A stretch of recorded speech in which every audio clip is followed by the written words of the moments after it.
All right, man. While you're checking, we're going live. So just letting everybody know we're live. If you have any questions, please hop on. I am here to help you guys analyze some of your deals. I got this sick vibe board behind me, which allows me to write and draw, which is pretty sweet. So we'll probably try and use that today. We got a fat deal that we're closing tomorrow that I can break down for you guys really quick. But can you hear me still, Dalton? Everything good? So Dalton's the one on the call. Yeah, all good. Okay, everything's good? Okay. All right, let me just post this really quick. Say we're live. Let's see.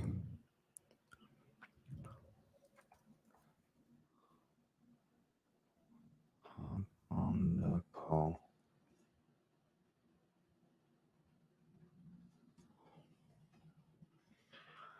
Well, hey, so everybody, Dalton, hop on the Zoom call if you have a question. If you do not have a question, I am going to be reviewing some stuff about a deal that we just did. We're closing tomorrow. I think we're due to make over $80,000 on it. It's a wholesale deal, so I can break down and show you guys how we did it. Yeah. So Dalton, let me know if you got something that we can talk about. And if you don't, then I can kind of go over and kind of teach you something.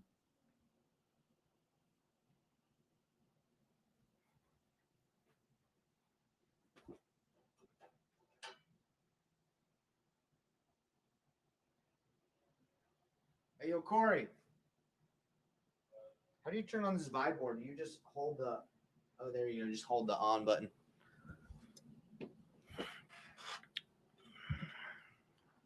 Yo, I'm going to show you guys this sick vibe board that I just got. I didn't know how to turn it on, but you got to hold in the back. Hey, Nathan, what do you plan to review on Nationwide acquisition so far, specifically PPC side? Jason, that's a great question. What do I plan to review on Nationwide acquisition so far? I don't really understand the question, but we have deals that we're doing nationwide. But I want to show you guys a deal that is closing tomorrow, right, Corey? Or it's set to close? Okay.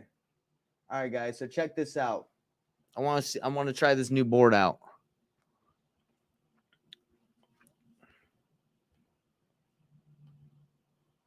Dalton, are you still there, brother? Okay, guys, check this out. I'm about to whip this thing. So we have a deal that we just got in Payson, Utah, okay? I don't know if you guys know where Payson, Utah is. I might have to hold this mic up so you guys can hear me. I got to make sure. Is the audio working, everybody that's watching? I'm going to go on my phone and check and make sure the audio's working. Or unless you guys want to tell me in the comments that I can see. But let me look. Audio. Let's see if it's working. That's watching. Okay. I'm going to go on my phone and check. It looks like it's working. All right, everybody. So we're doing a deal that closes tomorrow in Payson, Utah. All right. So we just got this deal in Payson, Utah. Check this out, guys. With zero marketing spend, $0. Okay. We spent $0 on getting this deal. Okay. Now, when we got this deal, I'm not going to tell you guys. I mean, I don't want to give away like the juice of the marketing channel I got. It's not texting. It's not cold calling. It's not any it is outbound, but it's nothing crazy. Nothing like that. But I want to show you guys how we broke down the deal. And I mean, maybe after the deal closes, maybe like on a different episode. This is just a live, but I'll tell you guys how we got it. But so it costs $0 marketing spend. And you guys can probably assume it was from like networking or something, but I'll tell you guys what it is on a different call. So $0 marketing spend to get this deal in Payson, Utah. We got the house for $375,000. Okay. Now, when we got this deal for under contract for $375,000, the house was outdated. All right. It needed some work, but it wasn't terrible. But the reason why the house looks so bad is because the sellers had all their crap in it. And not only did they have a bunch of stuff in the house that made it look bad when we looked at the pictures and we got the information about it, but not only did it have stuff all over it, but the pictures that the person that was selling us the deal or sending us the deal took were really bad. It was a really outdated pictures. Everything looked really bad on the house. The pictures were like dark and everything. So I said to myself, we can wholesale this thing. Okay. And with the deal calculator that we have, and I'll figure out how to use this Vibe board and use the deal calculator. We looked at this and we had 3 options to get rid of the deal. Okay. 3 options. Okay. So the 3 options were, we were going to wholesale it. We're going to wholesale the deal. We're going to wholetail it. Okay. Can you guys see that? We're going to wholesale it, wholetail it, or we were going to do a complete fix and flip. Okay. So when we look at our deals right now, we try to look at the 3 options we have. Should we wholesale it? Should we wholetail it? Should we fix and flip it? There's other options too. Like, should we burr it? Should we keep it as a rental? Well, I guess rental and burr is the same thing. Or should we pitch creative financing too? So there's a ton of options, but we looked at which one was going to give us the best return. So we looked at wholesaling it. I think this house, we probably could have wholesaled it for, I'm going to change the color on this thing. I think we could have wholesaled it to someone for about $400,000 on the wholesale. So that would have made us $25K. Okay. But I was like, nah, man, we can make way, way more money than $25K if we wholesale it, we wholetail it, or we fix and flip it. Okay. And by the way, Dalton, I don't know if you're still there, man. Are you, can you hear me? Are you watching this? You have signed out because your account is signed in. Okay. Well, that's annoying. Well, I'm working, so I'm mostly just listening. Oh, okay, cool. I didn't know if you could still hear me. Okay, guys. So when we looked at this deal, we could have wholesaled at 400, made 25K. But I talked to my team and I was like, what do you think the ARV with this thing would be if we just threw some carpet and paint on it? Okay.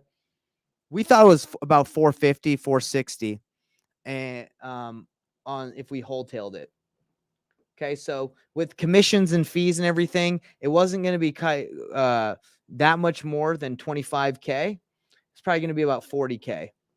But on a wholesale, it takes about 2 months, and you got to find the private money and you got to find the hard money.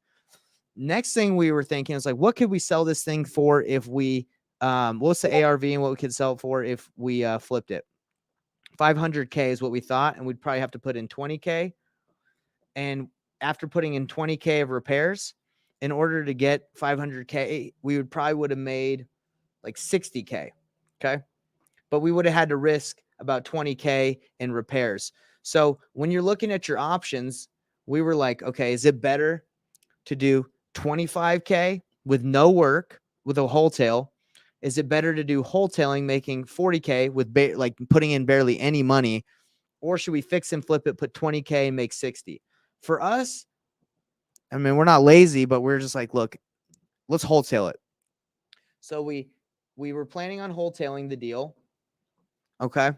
And we were okay with making 40K instead of making 25. So what ended up happening is we listed the property after buying it. We cleaned it out and we put carpet and paint.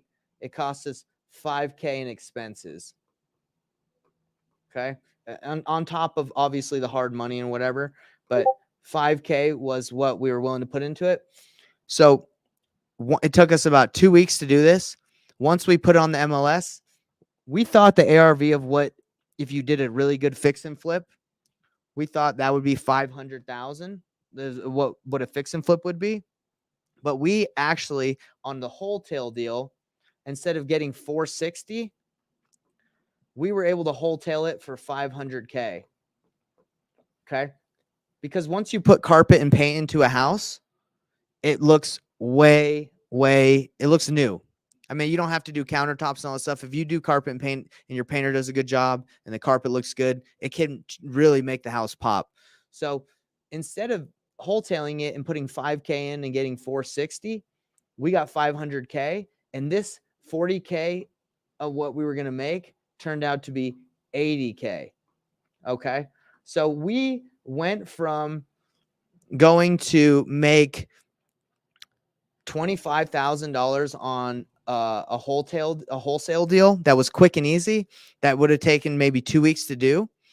We went and wholetailed it. We bought it with hard money and private money, and we put 5K into it, and it took 2 months. So instead of 2 weeks, we waited 2 months, and we made 80K.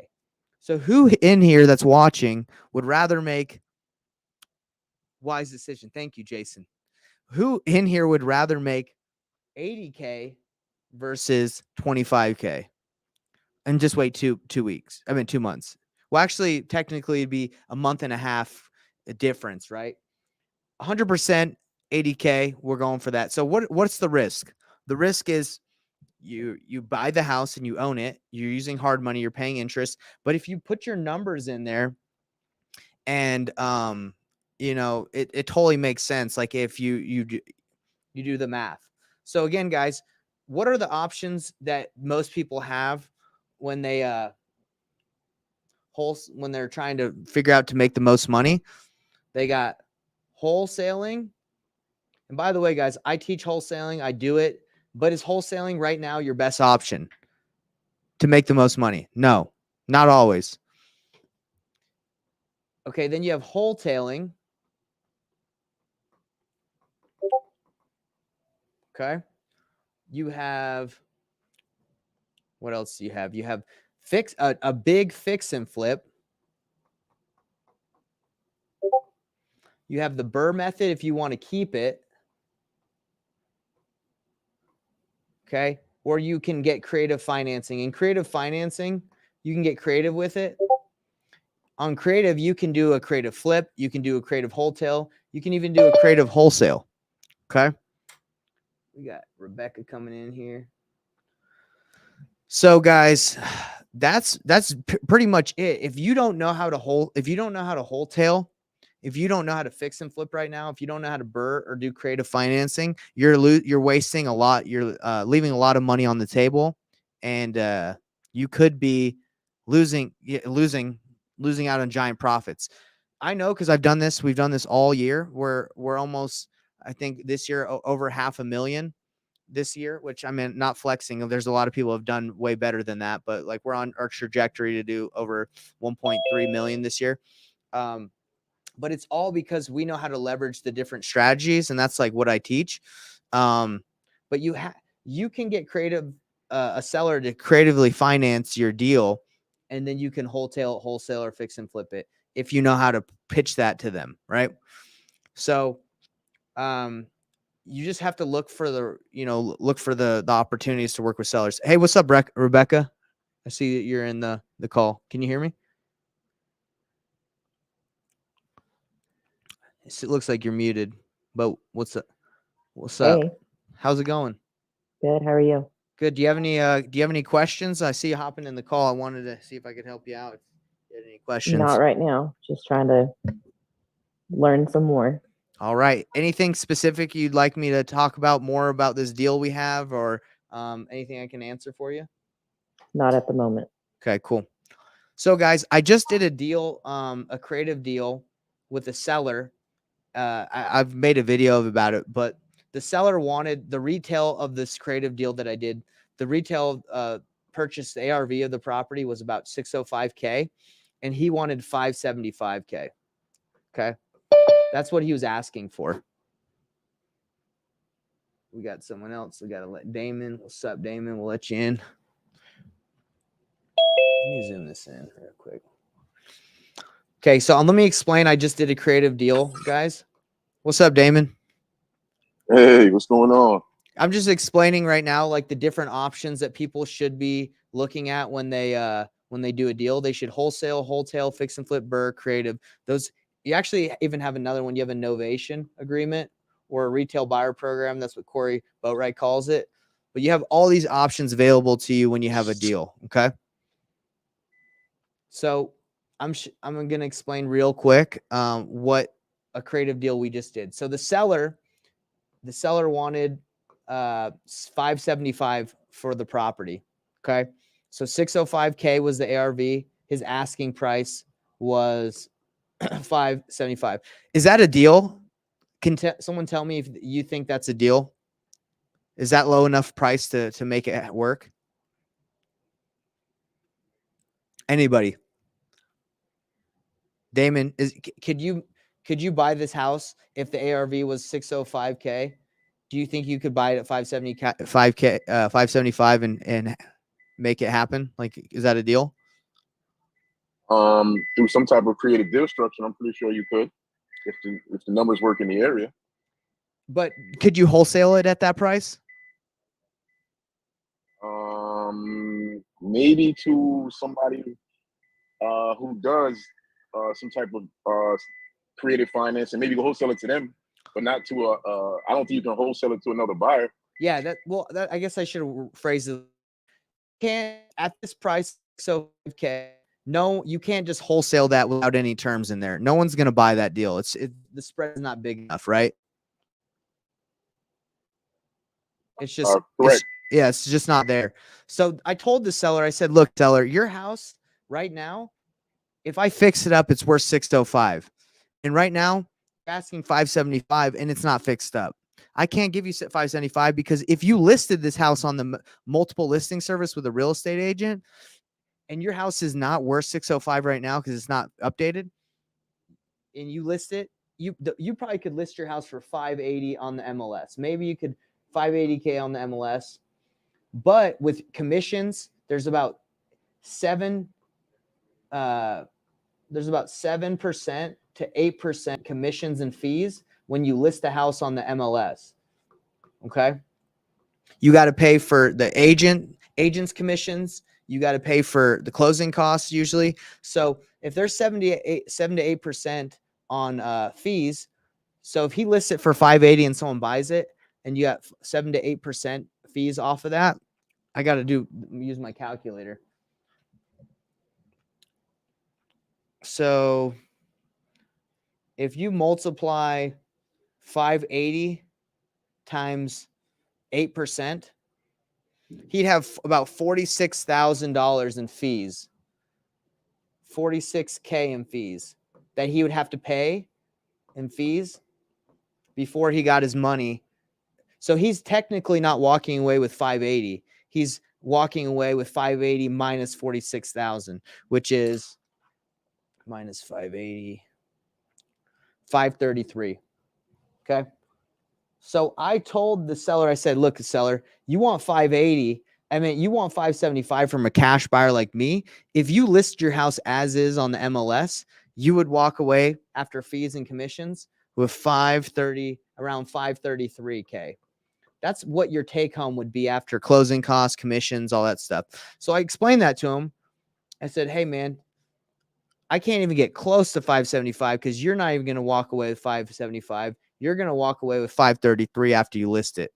And he was like, oh, okay, that makes sense. So then I said, my offer is going to be a lot lower than that, but I can come closer. I can come higher if you finance this deal for me and I don't have to get hard money to flip it.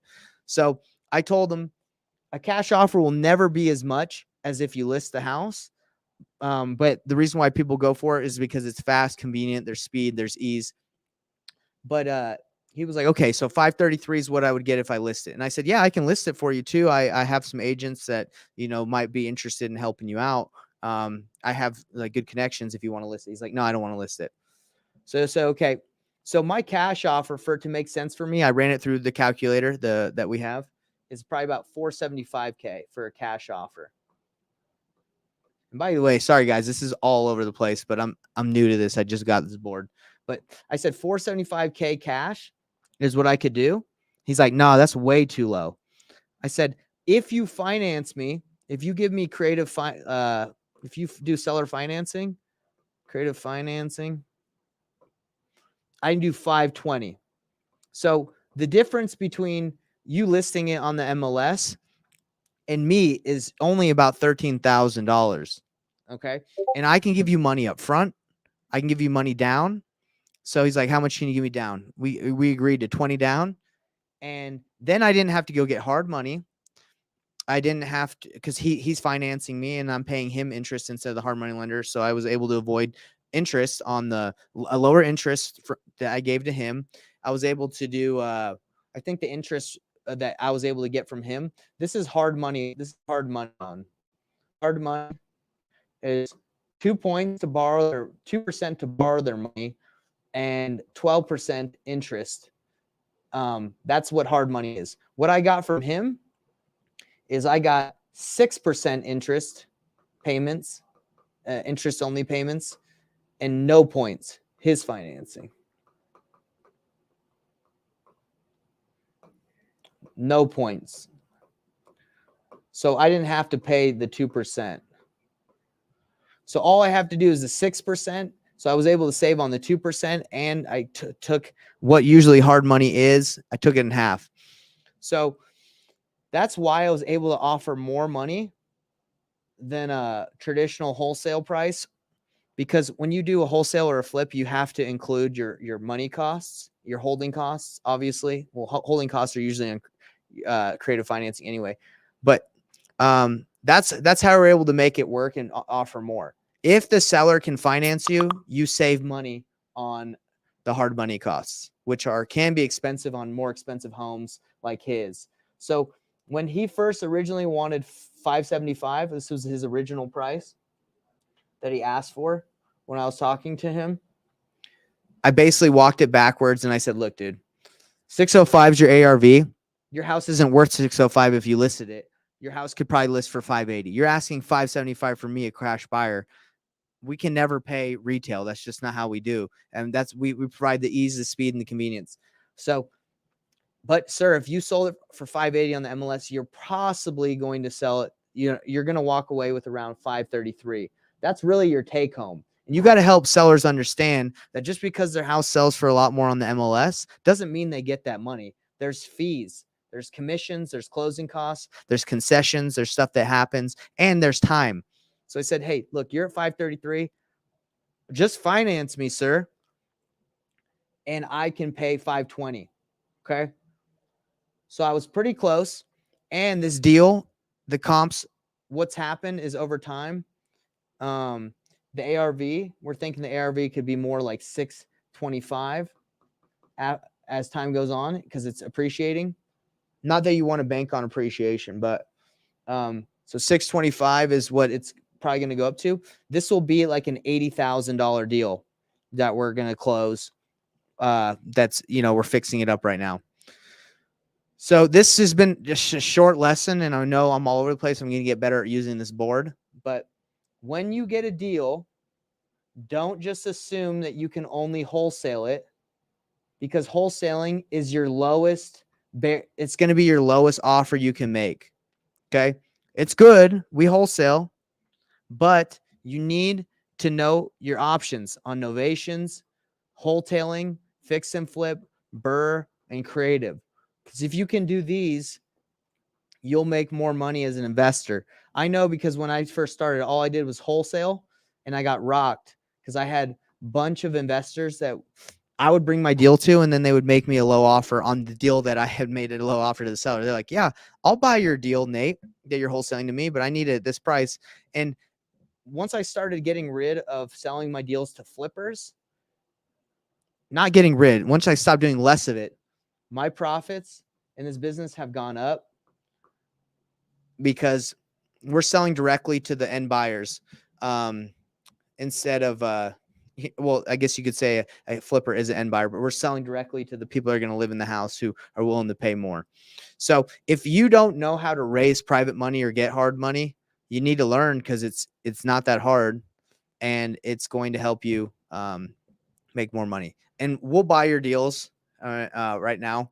We're buying. So if you have a good deal, like, we'll look at it and we'll buy it. And if it's not something that we want, we have over 1.5 million buyers that we can send the deals out to. I mean, we've spent over like $50,000 on our buyers list, and we continue to build it. So having great buyers is important, but again, I just want to reiterate, guys, and let you know that you have to know your options, and that's why we have the deal calculator. Let me show you guys this really quick, because if you're not running your numbers on the deal calculator, you messing up. So 1 second, let me try something. Do any of you guys have any questions for me about that?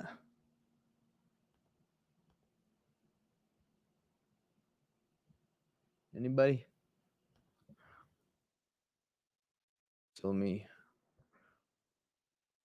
So just so you guys can see on this board right here,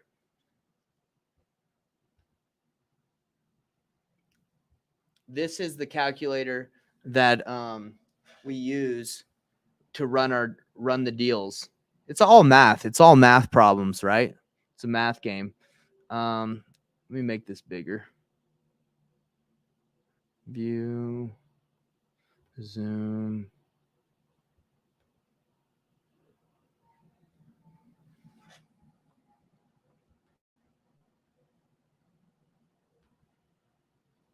Okay.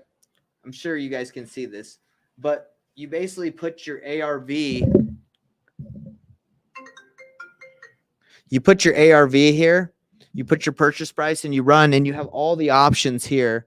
You got your wholesale deal evaluation, your flip, your BRRRR, your novation, your amortization. So anyway, I got to go, guys, but I will teach you more stuff like this. Hopefully this was helpful. Later. Appreciate it, Nick. Take it easy. Anytime, guys. I'll be here again. See you later. Hey, what's going on, Matt? Hey, what's up, Nathan? How you doing, buddy? Not much. I'm doing good, man. Sorry about that. I just had to run. I run like weekly calls on my Facebook group to help out. You know, Right on. to run through numbers.